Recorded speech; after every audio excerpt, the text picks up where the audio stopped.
Okay, Assalamu alaikum my dear students. Today I will show you the questions. Please look at the board. Identification of parts of speech, flowchart, answering questions.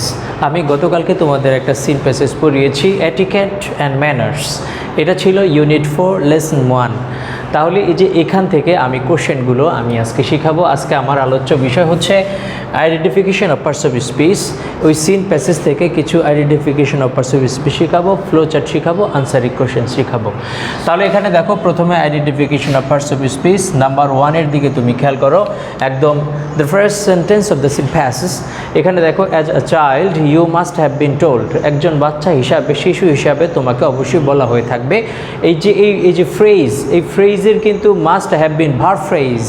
দেখো must have been told এটা verb phrase. এই verb ফ্রেজের কী ধরনের অর্থ, এই যা ব্যবহার, এই ব্যবহারটা আমি গত ক্লাসে আলোচনা করেছি। এখানে দেখো অ্যাজ এ চাইল্ড, অ্যাজ এখানে একটা প্রেপোজিশন। অ্যাজ কিন্তু কনজাংশন হিসাবেও ব্যবহৃত হয়। অ্যাজ সাবঅর্ডিনেটিং কনজাংশন হিসাবে তখন ব্যবহৃত হবে যখন এটা দুইটা ক্লজকে সংযুক্ত করবে। এখানে দুইটা ক্লজকে সংযুক্ত করেনি, যার কারণে এটা অ্যাজ। আর অ্যাজ যখন এটা সাবঅর্ডিনেটিং কনজাংশন, এটার অর্থ হবে যেহেতু। আর এখানে অ্যাজ বা লাইক, মতো, হ্যাঁ, হিসেবে, এই ধরনের অর্থ প্রদান করলে অ্যাজ হচ্ছে একটা প্রেপোজিশন। তাহলে দেখো অ্যাজ আ চাইল্ড, তাহলে অ্যাজ এটা একটা প্রেপোজিশন। এখানে দেখো এটা একটা জানি আমরা ডিটারমাইনার, আর্টিকেলগুলোকে ডিটারমাইনার বলা হয়। ডিটারমাইনারের পরে একটা ওয়ার্ড থাকলে এটা এখানে নাউন, ইউ এখানে প্রনাউন, আর মাস্ট একটা মৌডাল ভার্ব, মোডাল ভার্ব না modal verb, have been told. Okay, এটা হচ্ছে পুরাটা মাস্ট হ্যাভ বিন টোল্ড, এটা একটা verb phrase. You at times grass, এই যে অ্যাট টাইমস নিয়ে আমি লাস্ট ক্লাসে কতগুলো আলোচনা করেছিলাম যে টাইমের বিভিন্ন প্রেপোজিশন আগে বা পরে বসে বিভিন্ন ধরনের মিনিং গঠন করতে পারে। এটা আমি আগের লেকচারটা আলোচনা করছিলাম, তোমরা যদি কেউ না দেখো এটা তোমরা দেখে নেবে।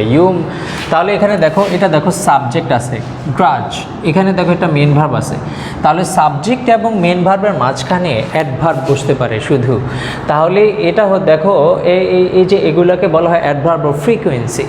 তাহলে এই যে অ্যাট টাইমস মাঝে মাঝে, সামটাইমস, অলওয়েজ, এগুলো অ্যাডভার্ব অফ ফ্রিকোয়েন্সি।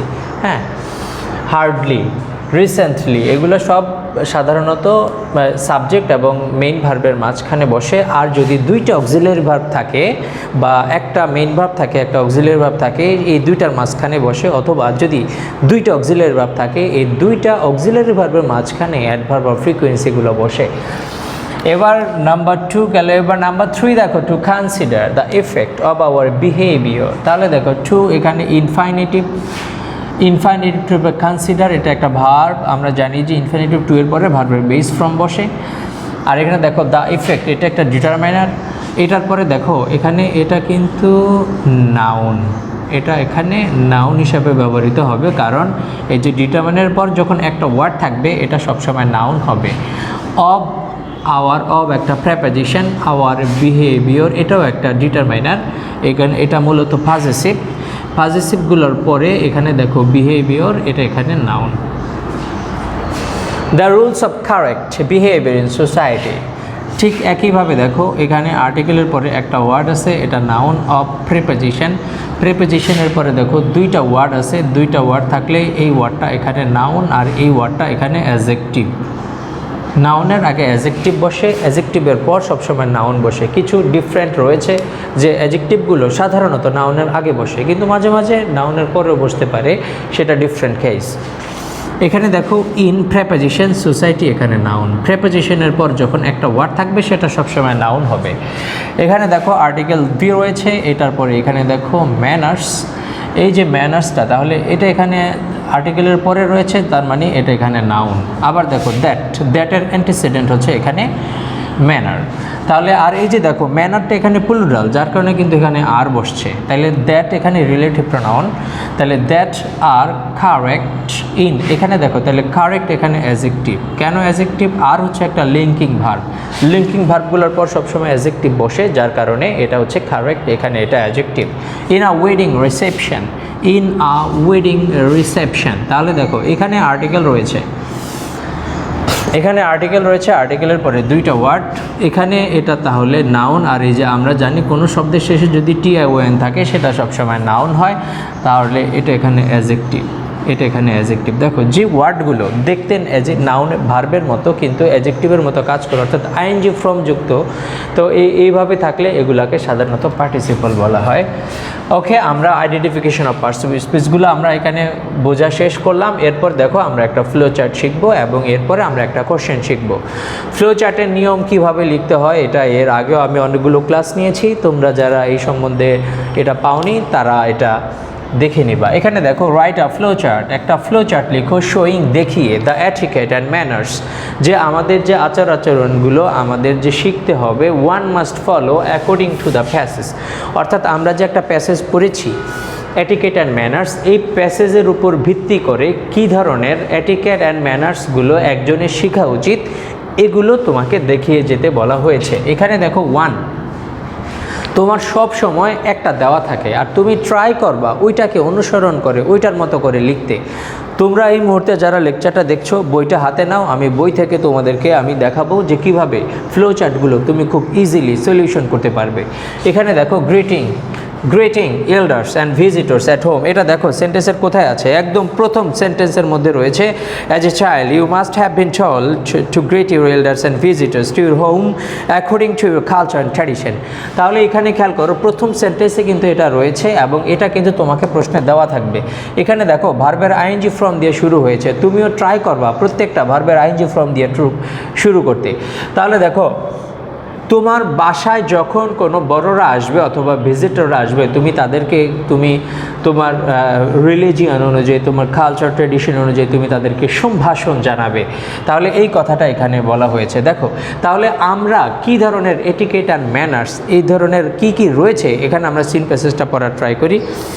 তারপর দেখো পরের সেন্টেন্সটাই রয়েছে you must also have been taught to be polite in company and keep quiet. এই যে এখানে দুইটা কথা বলছে যে তুমি যখন বন্ধুবান্ধবের সাথে থাকবা তখন তোমাকে পোলাইট হতে হবে, নম্র হতে হবে, ভদ্র হতে হবে। এখানে দেখো বি পোলাইট ইন কোম্পানি, তাহলে এটাকে তুমি আইএনজি ফর্ম করলে তাহলে তুমি কিভাবে দিবা, বিং পোলাইট ইন কোম্পানি। তাহলে তুমি এখানে দিবা বিং পোলাইট ইন কোম্পানি। তাহলে তুমি বিং পোলাইট, তাহলে দেখো একটা সেন্টেন্সের সবগুলো কিন্তু আমাকে দিতে হবে না, তোমাকে ফ্লো চার্টটা কিন্তু সংক্ষিপ্ত করতে হবে এবং যেই তথ্যটা চেয়েছে শুধু সেই তথ্যটা একটা সেন্টেন্স থেকে বের করে তোমাকে ওই অংশটুকু দিতে হবে।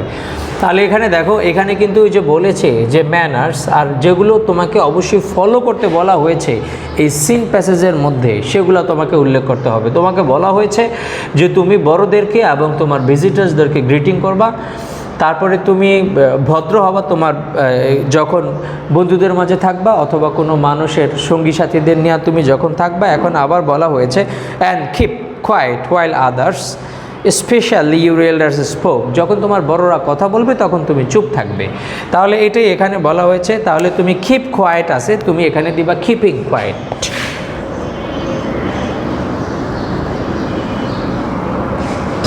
কোয়াইট শব্দের অর্থ শান্ত থাকা, চুপ থাকা। Keeping quiet while others speak. দেখো সিন প্যাসেজের মধ্যে কিন্তু স্পোক রয়েছে, আমি কিন্তু এখানে স্পিক দিয়েছি।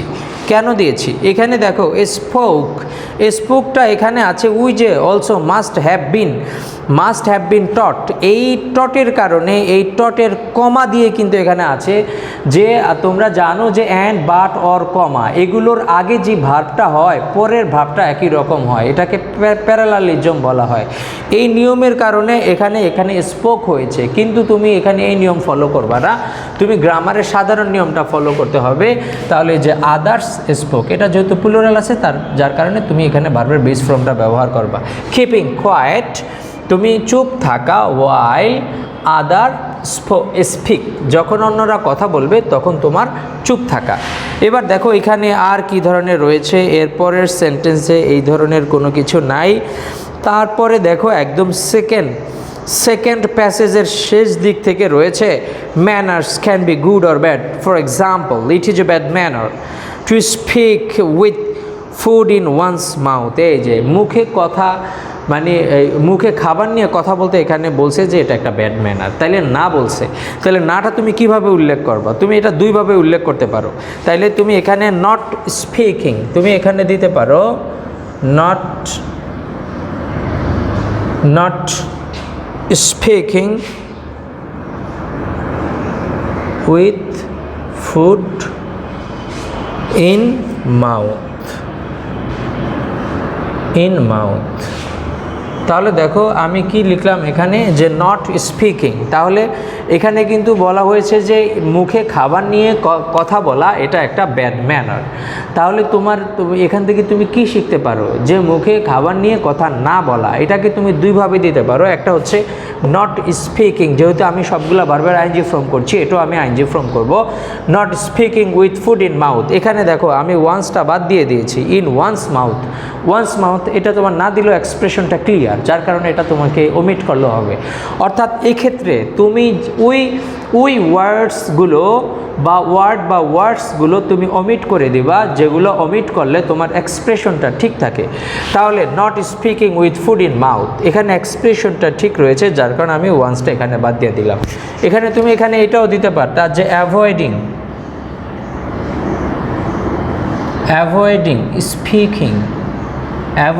স্পিকিং, এভাবেও তুমি কিন্তু এটা দিতে পারতা, এভাবে দিলে হবে। তারপর দেখো এই ধরনের আর কি কথা রয়েছে, তারপরের প্যারাটায়ও নাই, তারপরের পেজে তোমরা খেয়াল করো, পরের পেজটায় রয়েছে দেয়ারফর, এক সেন্টেন্স পরে therefore we have to be careful about etiquette and manner, সম্পর্কে কেয়ারফুল করতে বলা হয়েছে। তাহলে তুমি এখানে এই সেন্টেন্সটা এখানে তুমি দিতে পারো, বি কেয়ারফুল আছে, তাহলে তুমি দিবা বিং কেয়ারফুল,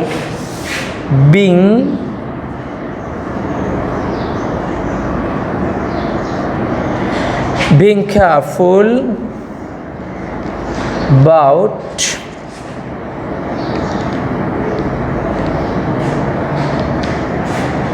etiquette and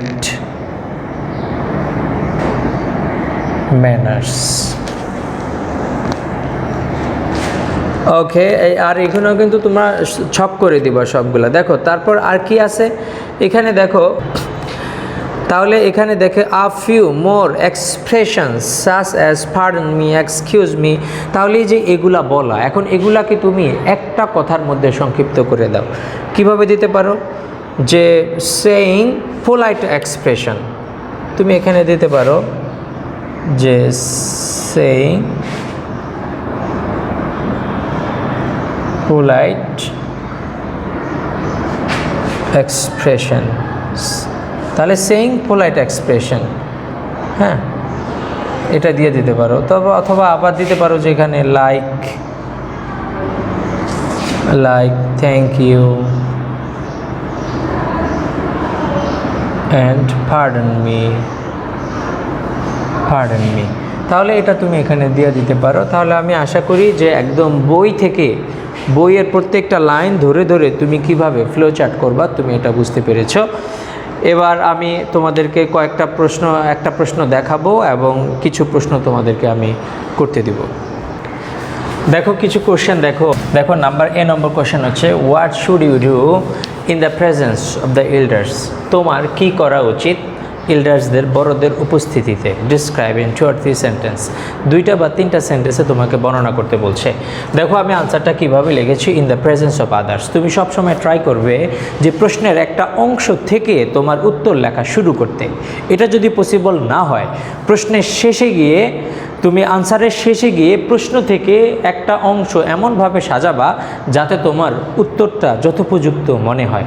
তবে এটা তোমার জন্য সবচেয়ে ইজি যে কোশ্চেনের একটা অংশ থেকে তোমার উত্তরটা লেখা শুরু করা। তাহলে দেখো in the presence of elders, তাহলে দেখো এখানে কিন্তু রয়েছে in the presence of elders, এটা রয়েছে, এখান থেকে আমি শুরু করলাম। In the presence of elders, এল্ডার্সদের উপস্থিতিতে we should greet them respectfully, আমাদের উচিত তাদেরকে রেসপেক্টফুল্লি, সম্মানের সহিত তাদেরকে গ্রেট করা। অ্যাজ পার মানে অ্যাকর্ডিং টু, অ্যাজ পার দেখো এটা একটা phrase, as per according to the culture and religion, মানে কালচার অনুযায়ী অথবা রিলিজিয়ন ধর্ম অনুযায়ী তাদেরকে দেখো। এখন তুমি কিন্তু তোমরা নর্মালি কি করো, তোমরা নর্মালি করে হচ্ছে যেই আমার উত্তরটা প্রশ্নটা যেই সিন প্যাসেজের যেই লাইনের সাথে মিলল ওই লাইনটাই তুমি উঠায় দাও। You have to use synonyms, তোমাকে সিনোনিম সিমিলিয়ার ওয়ার্ডসগুলো ব্যবহার করতে হবে তুমি যখন প্রশ্নের উত্তর দিবা। তোমার প্রশ্নের উত্তরটা যদি মানসম্মত করতে হয়, আর হচ্ছে তুমি সেন্টেন্সের স্ট্রাকচারটা চেঞ্জ করে দিবা। দেখো এইখানে কিন্তু আমি কিন্তু এটা দিতে পারতাম যে হুবহু আমি তুলে দিতে পারতাম যে as a child you must have been told to greet your elders, এটা আমি বলতে পারতাম। কিন্তু এখানে মূল কথাটা তোমাকে উপস্থাপন করতে হবে, যে মূল কথাটাকে তুমি তোমার নিজের ভাষায় যদি উপস্থাপন করতে পারো তাহলে এই ক্ষেত্রে তোমার প্রশ্নের উত্তরটা সবচেয়ে বেশি সুন্দর হবে। তাহলে দেখো বিসাইডস, পাশাপাশি we should not speak unnecessarily, আমাদের কথা বলা উচিত না অপ্রয়োজনীয়ভাবে, স্পেশালি ওয়েন দে স্পিক, যখন তারা কথা বলে অপ্রয়োজনীয়ভাবে আমাদের তখন কথা বলা উচিত না। দেখো আমি কিন্তু এখানে কিন্তু এর আগে কিন্তু স্পেশালি তাইলে আমি কিন্তু হুবহু সিন প্যাসেজ থেকে কিন্তু আমি তুলে দেই নাই। আমি কি করেছি, আমার নিজের ওয়ার্ড ব্যবহার করেছি, নিজের সেন্টেন্স স্ট্রাকচার ব্যবহার করেছি, হুবহু সিন প্যাসেজ থেকে তুলে দেইনি, আমি এখানে সিনোনিমের ব্যবহার করেছি। তাহলে দেখো, তাহলে তোমার কিন্তু প্রশ্ন লেখার ক্ষেত্রে আমি আবার বলছি, নাম্বার 1 তুমি সিনোনিম ব্যবহার করার ট্রাই করবা। হুবহু তুমি প্রশ্ন থেকে সিন প্যাসেজ থেকে তুমি উত্তর লিখবা না, তুমি সিনোনিম ইউজ করার ট্রাই করবা, সেন্টেন্সের স্ট্রাকচার চেঞ্জ করার ট্রাই করবা, তোমার নিজের ভাষায় তুমি লেখার ট্রাই করবা। আবার নিজের ভাষায় তুমি যখন লিখবা তখন সব ক্ষেত্রে কিন্তু তোমার সাবজেক্ট ভার্ব এটা তোমার খেয়াল রাখতে হবে। তুমি যখন ঠিকমতো সাবজেক্ট ভার্ব বসাতে পারবা তাহলে তোমার অন্যান্য বিষয়গুলো প্রায় 90% সেন্টেন্স তোমার কারেক্ট হবে। একটা সেন্টেন্স কিভাবে সাজায় এটা তোমাকে বুঝতে হবে, দ্য অ্যারেঞ্জমেন্ট অফ সেন্টেন্স। তাহলে এখানে খেয়াল করো, এই যে in the presence of elders, এই যে দেখো একটা অ্যাডভার্বিয়াল ফ্রেজগুলো সেন্টেন্সের শুরুতে বসলে এরপরে তুমি কমা দিবা। তাহলে দেখো অন্যদের উপস্থিতিতে, তারপর দেখো উই শুড, তাহলে দেখো এই যে সাবজেক্ট বসাইছি, মোডাল ভার্ব বসাইছি, মেন ভার্ব বসাইছি, তাহলে অক্সিলারি ভার্ব, মেন ভার্ব, তারপর দেখো অবজেক্ট বসাইছি, তারপর অবজেক্টের পরে এখানে দেখো আবার এখানে অ্যাডভার্ব বসাইলাম আমি। তাহলে দেখো অর্থাৎ কোনটা কোন সিস্টেমে কিভাবে সাজাতে হবে এটা তোমাকে জানতে হবে। নর্মালি তুমি সাবজেক্ট ভার্ব যদি ঠিকমতো বসাতে পারো তাহলে তোমার সেন্টেন্সটা বেশিরভাগ ক্ষেত্রে শুদ্ধ হওয়ার পসিবিলিটি অনেক বেশি থাকে। তাহলে প্রত্যেকটা সেন্টেন্সই, তাহলে দেখো এই যে ওই একটা as per the cultural religion, এই যে একটা সেন্টেন্স গেল, আবার যে আমি আরেকটা সেন্টেন্স লিখলাম সেখানেও কিন্তু দেখো সাবজেক্ট ভার্ব, বিসাইডস পাশাপাশি, উই শুড দেখো সাবজেক্ট আছে ভার্ব আছে, দেখো subject verb, unnecessarily, specially when, আবার দেখো একটা ক্লজ, ওই একটা ক্লজ, এখানে একটা ক্লজ, আবার দেখো সেখানেও আবার একটা সাবজেক্ট ভার্ব আছে, আবার দেখো সাবজেক্ট ভার্ব। তাহলে তুমি যখনই ক্লজ করবা তখনই কিন্তু তোমার সাবজেক্ট ভার্ব কোনটা এটা তোমার খেয়াল রাখতে হবে। এইভাবে লিখলেই তুমি সেন্টেন্সগুলো শুদ্ধভাবে তুমি লেখার পসিবিলিটি হবে। নাম্বার গেল। বি নম্বরে বাকি প্রশ্ন যে 5টা প্রশ্ন, এই প্রশ্নগুলি তোমরা বাসায় তোমাদের হোমওয়ার্ক থাকবে, এগুলো তোমরা জমা দিবা, আমাকে দেখাবা। What is meant by manners, manners দ্বারা কি বোঝায়, what an example bad manner একটা এক্সাম্পল দিতে বলেছে এখানে। তারপর এখানে do you think pardon me is polite expression, why not explain in 2 or 3 sentences. বলছে তুমি কি চিন্তা করো যে পার্ডন মি এটা কি একটা পোলাইট এক্সপ্রেশন, তুমি যদি মনে করো তাহলে কেন এটা মনে করো, যদি মনে না করো কেন তুমি এটা মনে করো না, 2-3টা সেন্টেন্সে এক্সপ্রেশন করতে বলা হয়েছে। What should a child B টট, একজন বাচ্চার কি শেখা উচিত, তাহলে যে কি শেখানো উচিত একজন বাচ্চাকে, তাহলে এখানে দেখো যে এই আনসারটা তোমরা লিখবা। Why should we avoid by the rules of behaviour, avoid by মানে মেনে চলা, হ্যাঁ। তাহলে দেখো why should we avoid by the rules of behaviour, যে ব্যবহার, এই যে আচার আচরণের নিয়ম কেন আমাদের মেনে চলা উচিত। তারপর দেখো ম্যানার্স, এখানে দেখো একটা ইনভার্টেড কমা রয়েছে, manners depend on culture and tradition, এটা একটা সিন প্যাসেজের একটা সেন্টেন্স, বলা হয়েছে describe in your own words, তোমার নিজের ভাষায় এটাকে ব্যাখ্যা করতে বলা হয়েছে। ওকে, তুমি ট্রাই করে আমাকে দেখাও, অ্যান্ড তুমি যদি কোনো প্রবলেম ফিল করো সেক্ষেত্রে তুমি আমার সাথে কমিউনিকেট করবে। Thank you very much, thank you for being with me. আল্লাহ হাফেজ, see you in the next class.